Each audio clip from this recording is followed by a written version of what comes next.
بشكل احنا متعودين عليه من مرتضى منصور تجاه اي حد يعني. هو انت شايف التركيبات دي مش كمرتضى منصور كاسم يعني التركيبه دي عموما في المجتمع المصري يعني ممكن تختفي؟ طبعا هو بيختفي. انت هتلاقيه فين التركيبه دي احنا لانه خلاص خدي بالك او حاجه حقيقيه. يجي وقت انت ما تقدريش تتكلمي في الموضوع الاساسي. الموضوع الاساسي يعني ان انت مثلا في مشكله سياسيه مش قادره تفتحي بقك فيها حواليك، ففي حاجات بقى بتبقى بديله، انما دلوقتي انا مش محتاج البدائل. انا دلوقتي هطلع النهارده اقول المجلس العسكري ده غلط في كذا وعمل كذا وفي كذا واحنا عايزين كده. التحرير بيحميني. التحرير طبعا مش تحرير يعني الشعب يعني الرقابه الشعبيه خلاص يعني حتى لو مش موجود ميدان التحرير نفسه الشعب. عشان كده في ناس كتير بتتكلم مثلا في التعديلات الدستوريه يقول لك ايه؟ يقول لك واحنا مش ضمننا لا هو في رئيس هيستجري ولا مجلس يجي يستجري ما يعملش دستور جديد مصيبه هننزل لك بقى. يعني مع التعديل مش مع تغيير الدستور بشكل كامل.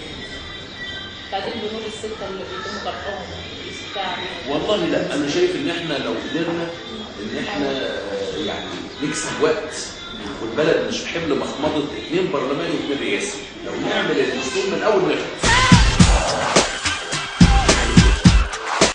عايزه اسال حضرتك حاجه مهمه جدا. شايف ان الفتره الجايه دي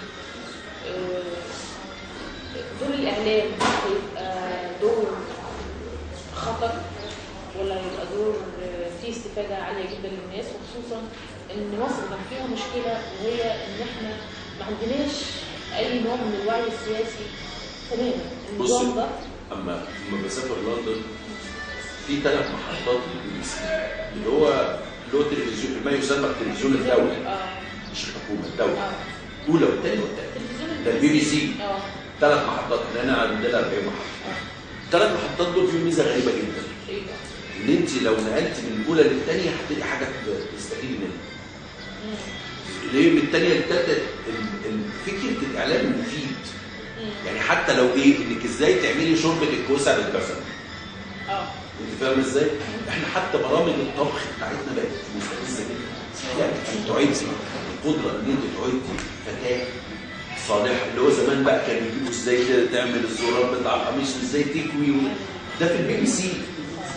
يعني تشوفي في عندهم الجاردنينج اللي هو اللي انت لان اغلب الناس عندها ازاي تعملي شويه زرع شويه جرجير شويه مش عارف ايه وبتاع ازاي تنهي البيت بتاعك مفيد. انما مش كله كباريه مسلسل وفيديو كليب وناس لابسه والمذيعه الانجليزيه دي لابسه البلوزه اللي مقفوله من فوق دي كده والبلوفر بتاع مارك سسبنسر ده اللي ابو وزراء جدا بس المضمون على الويك اند جاي يدلعوا الناس شويه يحطوا لهم فيلم يجيبوا لهم برنامج ترفيهي. انما التلفزيون او الاعلام دوره يا جماعه لازم يبقى مفيد جدا. لسه امبارح كنت بتكلم في البرنامج مع عمرو خالد عن الاستاذ امحاوي اللي هو بتاع مخرج الاميه. زمان عندنا راجل عظيم اسمه استاذ امحاوي ورقه وقلم ومرايه وخلوا بالكم معايا. ده بتاع مخرج الاميه في الراديو في التلفزيون. لا كان برنامج العالم. فكره ان انت فاهم انت عندك 25 مليون واحد امي يعني هل انت التلفزيون بتاعك بيعمل كده؟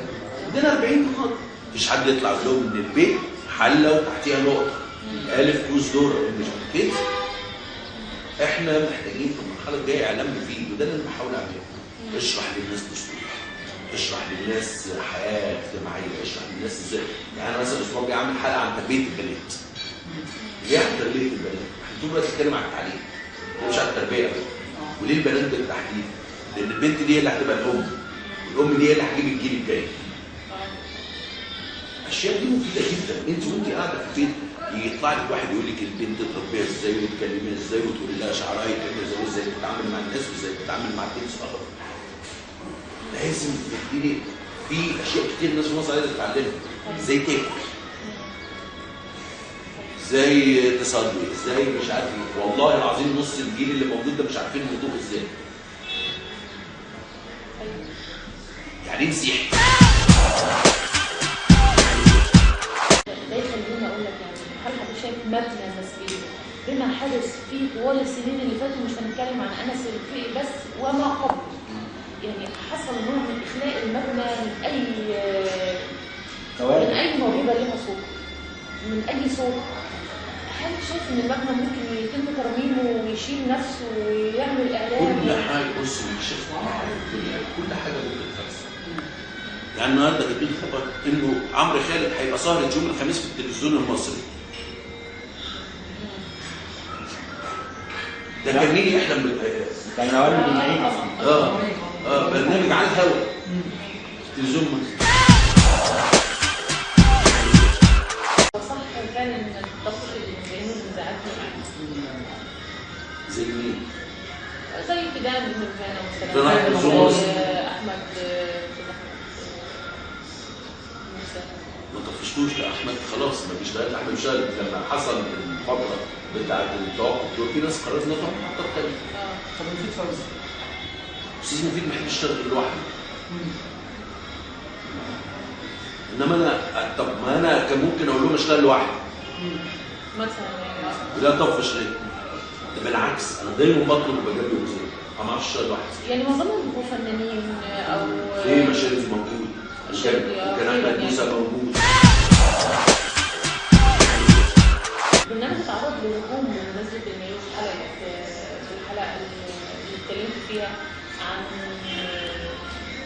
عن الحياه الاسريه للدكتور البرادعي وبنته والصور الخاصه اللي اتنشرت على الفيسبوك. احنا ما تعرضناش، الصور موجوده احنا عرضناها. انتوا يا جماعه شايفين بالعكس ده الناس دخلت على الراجل. انا اول مره اسمع الشعب المصري يقول لك وايه يعني يسكر بس هم يحكمنا بالعدل. شايف ان لا نوعيه اللي بيتفرجوا على القاهره لهم مختلفه. ده مش مختلف، اصل احنا القاهره اللي حصل فيه حاجه غير انه كان محصور على فئه معينه، بعد كده بقى فيه الوصله. فبيتفرج عليك بكل الاشكال بكل الطبقات. انت حسيت بالاختلاف ده؟ طبعا. كلمنا حد من كفر الشيخ ومن محله ومن زينهم. كان الاول حد من لندن، حد من باريس، حد من الرياض كده. شايف مين اكثر حد كان محايد لحد كبير او مهني لحد كبير؟ لا محايد لا، بس احسن حد متنبئ لحد كبير. لا ما كل ده يعني هنكذب على بعض، اصل دي حاجه قريبه يعني. بس انا شايف انه اكتر حد كان شغال كانت منى بتشتغل كويس قوي. انا كنت متريقه. طبعا صح. انا كنت متريقه على الستات ما بيعرفوش يسوقوا، ما بدهمش رخص.